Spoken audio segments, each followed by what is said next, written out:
ओम श्री श्रीमद्भगवद्गीते अथ प्रथमोऽध्यायः। अर्जुन विशालयोगः। धृतराष्ट्र उवाच धर्मक्षेत्रे कुरुक्षेत्रे समवेकायुयुत्सवः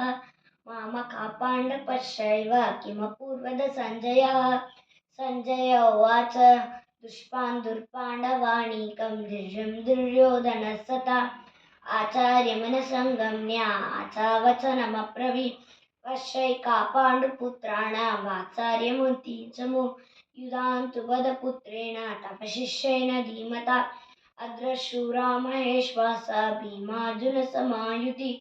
युयुधानो विराटस्य द्रुपदस्य महारथः दुष्यके दुष्येति कानः काशीराजस्य वीर्यवान्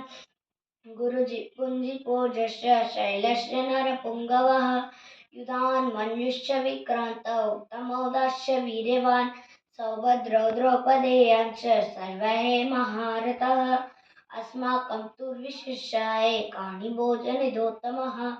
नायका मम सैन्यस्य सन्न्यासं तां दवीविते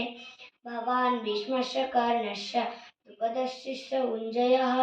अश्वत्थामा विकर्णस्य सौभद्रतिष्ठदैव च अन्ये शपः शूराः मदत्ते तत्तजीविताः नानाशस्त्रपहर्णामा सर्वे युद्धविशालदाः अपल्याकं ततस्माकं बलं भीष्मामि रक्षितं पर्याकं तुदमे देश बलं भीष्मामि रक्षितम् अयनेषु च सर्वेषु यथा भागमवस्थिताः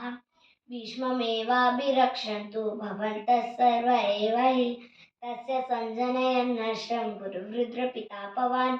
सिंहनादं विनद्योच्चैः शङ्खं दद्मो प्रतापवान् ततः शङ्खस्य बेरस्य बडवानकगोमुखाः